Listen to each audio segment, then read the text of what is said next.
Estamos ante la operación Furia Épica, Israel y Estados Unidos contra Irán. Ali Jamenei, el líder supremo, muerto, mientras el régimen de los ayatolás se tambalea y mientras las represalias de Irán incendian todo Oriente Próximo. La pregunta es, ¿qué es lo que hay detrás exactamente de este ataque? Pues bien, estas son las claves. Soy Javier Atard y hoy es martes, es 3 de marzo.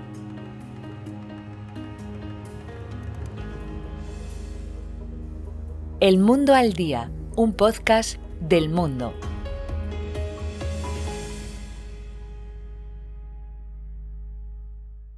Solo han pasado 8 meses después de esas operaciones contra la infraestructura nuclear de Irán. Estados Unidos e Israel han lanzado de nuevo un ataque. Short time ago, the United States military began major combat operations in Iran. Estamos en dos puntos clave en esta historia, que son Washington y Jerusalén, con Pablo Suances y con Salem Ergui, que son nuestros corresponsales. Hola a los dos, ¿qué tal? Bienvenidos. Hola, ¿qué tal? Hola, ¿qué tal? Las bombas empezaron a caer el sábado en la capital de Irán y en otros puntos del país. Una ofensiva a gran escala que ha acabado con Ali Jamenei, que era el líder supremo de Irán, la máxima autoridad política y religiosa de esa república islámica.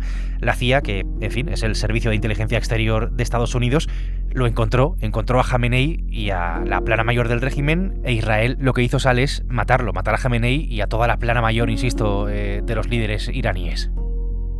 Estados Unidos e Israel sabían dónde estaba, el momento adecuado, el lugar, la hora, con quién, dónde, eligieron la munición y destruyeron la sede donde estaban, el búnker, y le mataron. Hay, por supuesto, ahora muchas especulaciones, informaciones sobre quién tuvo la inteligencia, si es la CIA, el Mossad, la inteligencia militar israelí. Lo que está claro es, uno, que Jamenei ya no vive, y dos, que hay hubo una estrecha cooperación de inteligencia y militar entre Estados Unidos e Israel, y sobre todo una cooperación estrecha política de Netanyahu y Trump para dar este paso que es realmente muy atrevido y sin precedentes.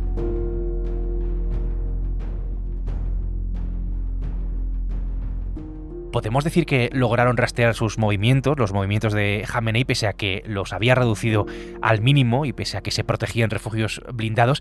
Y digamos que esa mañana, la mañana del pasado sábado, a plena luz del día, se abrió pues una ventana de oportunidad, una reunión, una cumbre de guerra en un complejo del centro de Teherán con altos cargos militares y de inteligencia de ese país.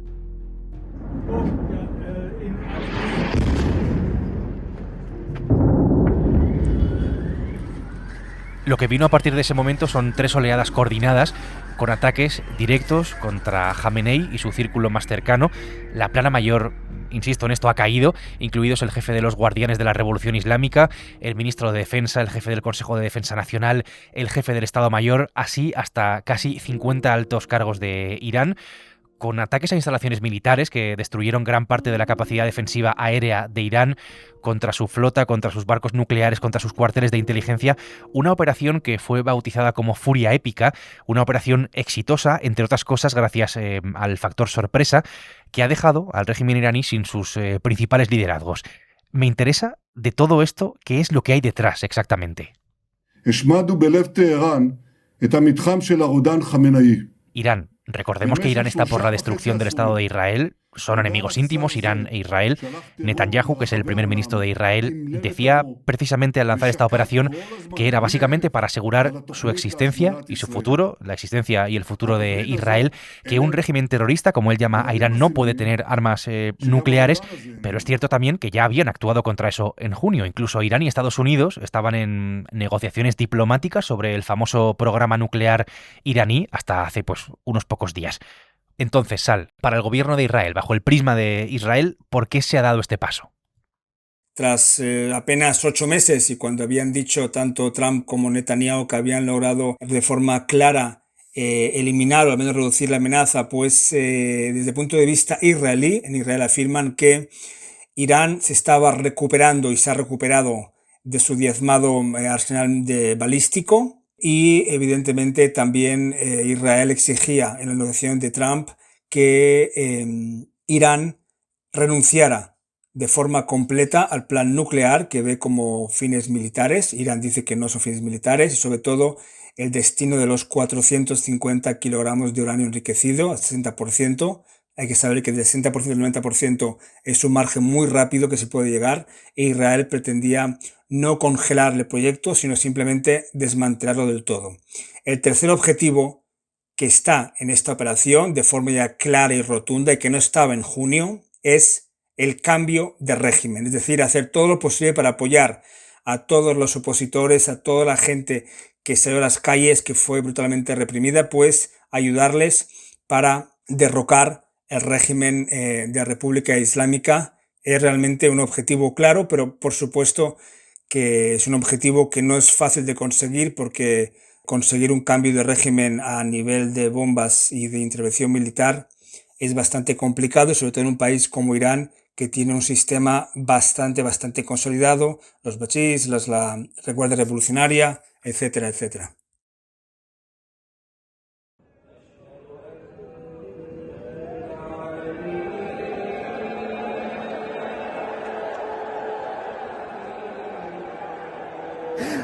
إنا لله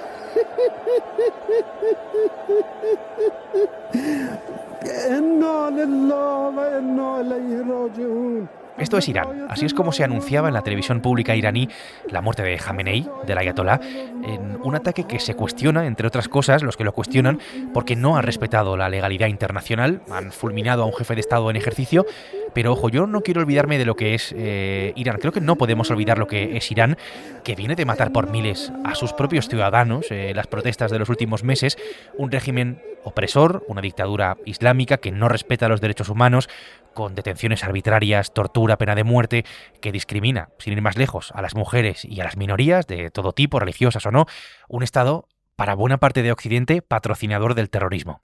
Finally, to the great proud people of Iran, I say tonight that the hour of your freedom is at hand. Este ataque, esta operación, ¿cómo se ve, Pablo, para la administración Trump, para el gobierno de Estados Unidos?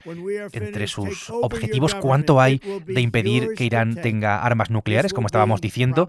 ¿Cuánto hay de aprovechar la debilidad militar evidente de Irán en este momento? ¿Cuánto hay de reafirmar la hegemonía de Estados Unidos en Oriente Próximo? ¿Y cuánto hay de querer derrocar, de empujar definitivamente al régimen de los ayatolás, que es, en fin, un enemigo histórico? ¿Cuánto hay de todo eso? Porque es que creo que tampoco se ha explicado mucho en Estados Unidos por parte de Trump, del presidente y de su administración. Todo eso, un poco de todo y de nada al mismo tiempo. Si algo ha faltado en estas últimas semanas, estos últimos días, es coherencia por parte de la administración. No ha habido un intento de construir una narrativa, como sí que ocurrió en la guerra de Irak, en la guerra de Afganistán, incluso en la operación que acabó con la captura de Maduro. No ha habido ese esfuerzo por construir una gran narrativa de por qué era necesaria una intervención militar y por qué era imprescindible hacerlo ahora. Solo en los días previos al ataque, desde el discurso del Estado de la Unión de Donald Trump, empezó a hablar de nuevo de una amenaza nuclear, cuando desde junio el gobierno lleva diciendo que el programa había sido aniquilado. Empezó a hablar de la posibilidad de que hubiera misiles de largo alcance iraníes que en el futuro alcancen a Estados Unidos, aunque no hay ninguna certeza de que ello pudiera ocurrir. Ha empezado a hablar vagamente de un cambio de régimen o de la posibilidad de llevar la libertad a los iraníes, pero no había hecho nada concreto para explicar por qué ahora y por qué de esta manera. Y una salida, Pablo, a un mal momento político interno, porque es verdad que aquí hace una semana hablamos de ese contexto adverso que Trump tiene dentro de Estados Unidos, por el ICE, por Epstein, por sus bajos índices de popularidad, por el mal pronóstico electoral que tiene Trump en este momento, que lo tiene. ¿Puede estar buscando un rédito político interno, de política nacional? Siempre hay en Estados Unidos un ojo puesto en la política nacional. Un presidente tocado, herido en las encuestas, muy a menudo busca una operación exterior porque en ese momento se considera que el país se une y aumenta la popularidad de los presidentes. No es una teoría mía, es el propio Trump el que en 2011, 2012, 2013 atacaba incesantemente a Barack Obama diciendo que en cualquier momento iba a atacar a Irán porque sus encuestas iban mal o porque no era capaz de hacer una negociación. O sea que siempre hay un elemento y Trump sabemos que está en un momento más débil por la crisis del caso Epstein, por lo que ha pasado con el Tribunal Supremo y los aranceles, porque las encuestas dicen que los republicanos van a perder las elecciones de medio mandato. Pero yo sinceramente creo que es una cuestión muchísimo más pragmática. Estados Unidos ha definido a Irán como el gran Satán y viceversa, básicamente desde el año 79. Ha sido el gran enemigo regional, el gran peligro, la gran fuerza disruptiva en Oriente Próximo para los intereses estadounidenses, el gran enemigo a batir, mucho más que lo que fue Irak en 2003, y ha visto una oportunidad. Han visto que Irán estaba débil, se vio en los ataques de junio de 2025 que no controla su espacio aéreo, que no tenía la capacidad de respuesta que se había temido en el pasado, ni movilizando a sus proxies regionales, ni con oleadas de atentados en Europa, en Estados Unidos, ni desde luego para atacar a Israel o otros países. Puede hacerlo, como lo estamos viendo estos días, pero no al nivel que se temía. Así que Estados Unidos e Israel han visto una oportunidad para cargarse al régimen, para matar a Ali Khamenei y desde luego para quitarse de en medio un enemigo histórico.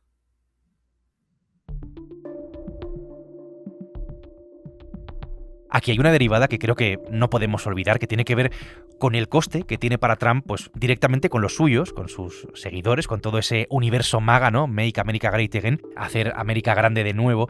Ha pasado Trump de presumir de que no se metía en ninguna guerra, de eso ha pasado a ser, digamos, el profeta de los cambios de régimen, y para muestra lo que ha pasado en Venezuela, lo que está pasando en Venezuela, y para muestra también esta guerra en Irán. Creo, Pablo, que es imposible que esto no le haga daño a Trump con los suyos en Estados Unidos.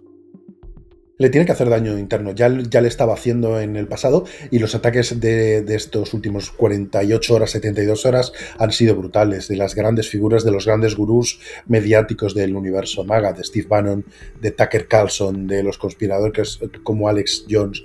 Han dicho que esto era una barbaridad, que era perverso, que era malvado, que creen que esto es una maniobra porque Estados Unidos está al servicio de Israel y no defiende los intereses estadounidenses. Ha habido ataques durísimos, palabras durísimas contra el presidente, y el presidente este lunes ha dicho: me dan igual las encuestas, hay que hacer lo correcto. El presidente cree que domina y controla al movimiento MAGA, que le van a seguir allá donde vaya, aunque históricamente él llegará al poder, como decías, con ese discurso de voy a acabar las guerras, de pacifismo, atacando a los warmongers que llaman aquí, a los belicistas, a los establishment que él decía de Washington, al complejo industrial militar que siempre aboga por ir a la guerra. Trump le está dando la vuelta, ha bombardeado 7 países, ha quitado un régimen o ha cambiado el régimen internamente en Venezuela, está intentando hacer algo parecido aquí, no descarta ya hacerlo en Cuba también, está metido en una espiral muy muy peligrosa, y esto sin duda le va a pasar factura. No lo digo yo, lo dicen de nuevo los gurús del propio universo MAGA, los grandes expertos, las grandes figuras que dicen que esto va a perjudicar a los votantes.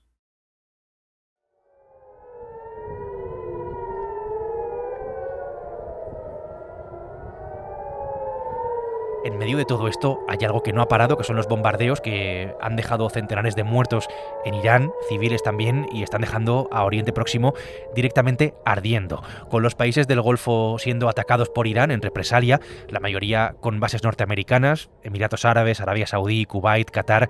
En el Líbano hay un caos total por el papel que tiene Hezbollah en todo esto. Recordemos, Hezbollah, aliado de Irán, que ha bloqueado el estrecho de Hormuz, que es clave para el petróleo mundial, es absolutamente clave.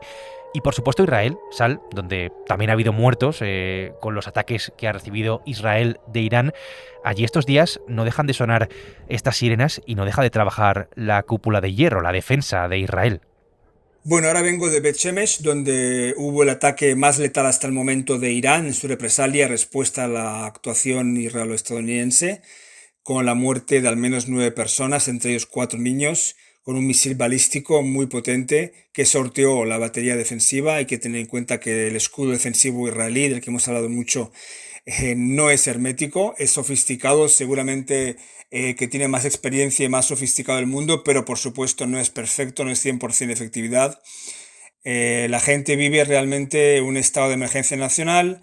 No hay colegios, universidades, espacio aéreo cerrado, pero con la gente que yo he hablado, he preguntado, he entrevistado en refugios, todo en la calle, la mayoría me dice que es un precio que están dispuestos a pagar si eso conlleva que no haya en la región un régimen que pida su destrucción y que apoye a grupos como Hamas o Hezbollah o los hutíes y que llene las fronteras israelíes de grupos armados.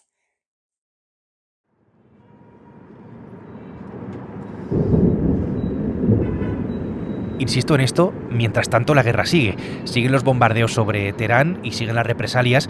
Y la gran pregunta es, ¿hasta cuándo va a durar todo esto? ¿Hasta cuándo va a durar esta guerra? Antes ha dicho Sal que es muy complejo cambiar el régimen de un país, y más un régimen de la naturaleza que tiene el de Irán, solo con bombardeos, solo desde el aire. Entonces, Pablo, ¿hasta dónde puede llegar todo esto? Porque el presidente de Estados Unidos ya habla de 4, 5 o 6 semanas y contempla, y esto es muy importante, contempla botas sobre el terreno, es decir, tropas estadounidenses en Irán, soldados americanos en Irán. Y dice incluso Trump que la gran oleada todavía está por llegar. No hay un plan estadounidense para el día después. No hay un plan, se va improvisando sobre la marcha. El gobierno ha visto una oportunidad para cargarse a la cúpula iraní, para eliminar sus misiles, para eliminar o desactivar esa amenaza regional, y ha decidido aprovecharla. Pero el propio Trump ha dicho en un momento delirante que tenían pensadas personas que podían dentro del régimen hacer el papel de Delcy Rodríguez, pero que es que las han matado en el ataque, así que ahora no van a poder hacerlo. Así que se va a ir reconstruyendo sobre la marcha, y esta misma afirmación brutal de que no descarta el envío de soldados. Todos sabemos por los militares que nunca en la historia un ataque aéreo ha sido suficiente para un cambio brutal de régimen o para un cambio de estabilidad en la regional o para conquistar un país, pero lo de enviar soldados estaba completamente descartado. Ha sido la base del pensamiento de Trump desde que llegó al poder en 2016. Y ahora lo dice con total alegría, lo dice el secretario de Defensa, no se puede descartar nada. Parece más bien una provocación, una boutade para reafirmar su dominio en el universo MAGA y para asustar a la Guardia Revolucionaria iraní, pero como no hay plan, todo es posible. Casi que la cuestión ahora es no cómo va a acabar esto, sino cómo va a seguir y si va a caer definitivamente o no el régimen iraní, el régimen de los ayatolás. Pablo y Sal, gracias a los dos. Un placer. Adiós, un abrazo. Es lo que vamos a seguir contando estos días. De momento, hoy Suances y Emergui desde Washington y Jerusalén han hecho posible este episodio del Mundo al Día, que es un podcast que ya sabes, puedes escuchar todos los días en elmundo.es, en las principales plataformas de audio, en las que si quieres nos puedes seguir, y también a través de la radio digital. Mañana miércoles, más El Mundo al Día. Has escuchado El Mundo al Día, un podcast del Mundo.